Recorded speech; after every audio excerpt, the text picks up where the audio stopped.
investment for success at Macro Enterprises. Changes start at the top. For Macro Enterprises, this means that leadership needs to be adjusted. During our interviews, there were a few statements that kept coming up as problems. These are a lack of consensus on the vision, lack of trust between Florida reps and Rockfords, lack of communication, and a lack of diversity and understanding diversity. These statements led me to ask, who are the leaders of this organization? From our data collection, we could tell those in executive positions based on dress.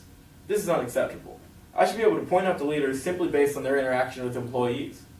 I would hope employees have the respect for leaders, and leaders take the time out of the day to help employees with different tasks. I also don't want leaders in nicer attire than our employees. Perhaps a different colored shirt, but no job is too small for our leaders at Macro Enterprises. Macro Enterprises' CEO should be the face of the organization. It was said in interviews that he would rather sell products at a trade show than deal with issues inside the company. This is going to hinder performance. The fact that the CEO is so ready to work outside the company is part of the reasoning why he doesn't know what to do to bring the executive team together. How leaders at Macro Enterprises view our floor employees is very important. In the interviews, it was said that there are accusations of racism on the factory floor as well as in management offices. If we are living in a segregated age, this might be tolerated. But here, in today's world, it's unacceptable. It was said that non-management office workers feel they don't get important information. There shouldn't be a wall between our management and non-management positions. This will only bring down the company. Another main issue with the leadership is the question of how does one become a leader? There's confusion on our staff to what performance standards need to be met or promoted to stay in a leadership position. If employees do not have goals they are shooting to be seen as successful, then their drive and motivation to work will decrease. This is just a natural human law. Understanding the purpose of doing something increases the likelihood of the outcome it will happen.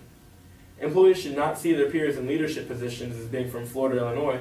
They should simply see them as leaders and respect them for that. Finally, the last problem from the leadership standpoint of Macro Enterprises is the lack of sharing and teamwork. This is part of the culture, but is a direct result of our leadership. Being open to new ideas, sharing ideas, and wanting to improve is an attitude. Attitude reflects leadership. Our leaders need to embrace the fact that everyone thinks differently, and in brainstorming, there's no such thing as a bad idea. In our data collection, to go through the executive offices and have some doors open and some closed, it's not ideal. We want all doors to be open, unless there's a need to have doors closed, such as the CEO talking with the human resource director about employment strategies. It was said that the executive team does not share the same understanding of the future and of the goals. Being in a corporation with little communication will do that. This will hopefully change once our leaders become more accessible and improve their communication skills. Now the question is, how do we solve our leadership issues? I can answer that for you, Pat. It may seem silly, but we have to communicate. Communication is key. People communicate all the time through writing, talking, and sending emails, but are they effectively communicating? That's two-way communication where you're not only talking, but you're listening, giving feedback and understanding that the message was understood. The CEO should have meetings with each and every employee at least monthly, if not bi-weekly. It is his job to be seen and known by his employees, not the other way around. Establishing individual as well as company meetings will help him to get to know where things are going and if things are going well or if they need improvement. This also gives lower level non-management positions a voice in the company.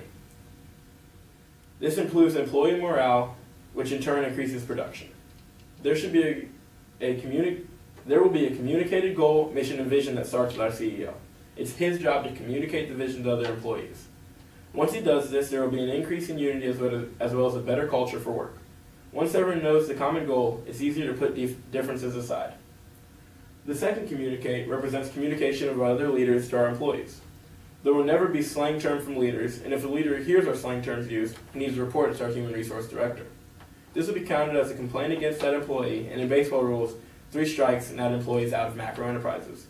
Racism and discrimination will not be tolerated. It can't be tolerated from any employee, but especially not from our leaders.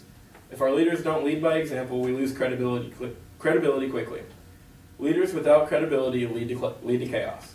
At Macro Enterprises, to ensure that success is reached, leaders are held to a higher standard. If a leader is found to be using inappropriate language, they will be let go of their position. It won't be tolerated at Macro Enterprises. Our third communication involves our succession plan. There should be a known hierarchy. It should only be evident because the CEO says, not because any employee is really better than the other.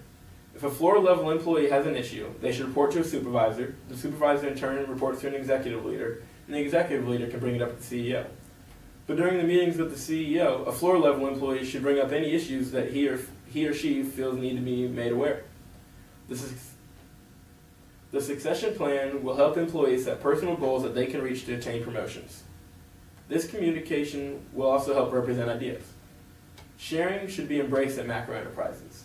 Executive level leaders should have an open door policy. This means the doors are open. It should be commonplace to hear executives talking, ideas, improvements, and changes that would help our company. Macro enterprise is not a cemetery, therefore it does not need to be quiet. Employees with ideas should feel comfortable coming to talk to executives with confidence. If these communications can be made on a routine basis, attitudes will change. If attitudes will change, culture will change. As culture will change, macro enterprises will become an extremely successful company. But now you're probably wondering how our human resources helps leadership. Well, I can tell you that, Pat.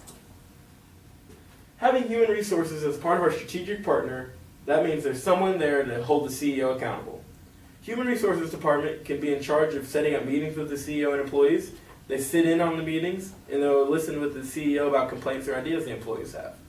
This will make sure that changes are made if the CEO hears something, and he can't just brush it aside or forget about it. This aids in building our relationship with the CEO. You can also see that people would say, wow. You can see that people will say that HR does not need to be at the strategic partner table because it just eats up resources. Well, not having HR at this position will decrease the amount of production that is seen. It's definitely worth the investment. Opponents to human resources as a strategic partner will say that it just makes everyone's job harder. Well, it's only harder because it's the right thing to do. Being a person of integrity isn't supposed to be easy. Coming in early and staying late is not supposed to be easy. Meeting with employees of all levels and listening to them is not supposed to be easy. If it were easy, everybody would do it. We want to go the extra mile, and that will lead us to success. Human resources being part of the strategic partner will help keep our leaders on task. If they know that human resources report directly to the CEO, hopefully there will be less discrimination and an increased acceptance of others. Having human resources as a strategic partner will change the way our leaders lead. They will be more willing to go that extra mile, and that's what macro enterprise needs. A manager was recorded as saying that pressures are high and direction is off. Well, having human resources as a strategic partner will give people and employees a voice at the important table, hopefully decreasing pressure and increasing movement in one direction. Finally, and most importantly, human resources as a strategic partner fosters the vision that macro enterprises is trying to set. Human resources reporting directly to the CEO will allow him to know if there are redundancies or layoffs that occurred unnecessarily thanks to the merger. It allows executive team members to have a place to go if they feel mistakes are being made. While we strive for perfection, macro enterprises knows that people are human. Mistakes can and will be made. They just need to be taken care of to the best of all ability. This means reporting them to the Human Resources Department so we can tell the CEO. Human resources will be involved in transactions dealing with people. They are vital to the company's success, so it's only natural they report to the highest level. Just remember, not having human resources at the strategic partner may be cheaper and easier, but it leads to a divided company that doesn't know where we're going. With it as part of the strategic partners, pride will be built, strategic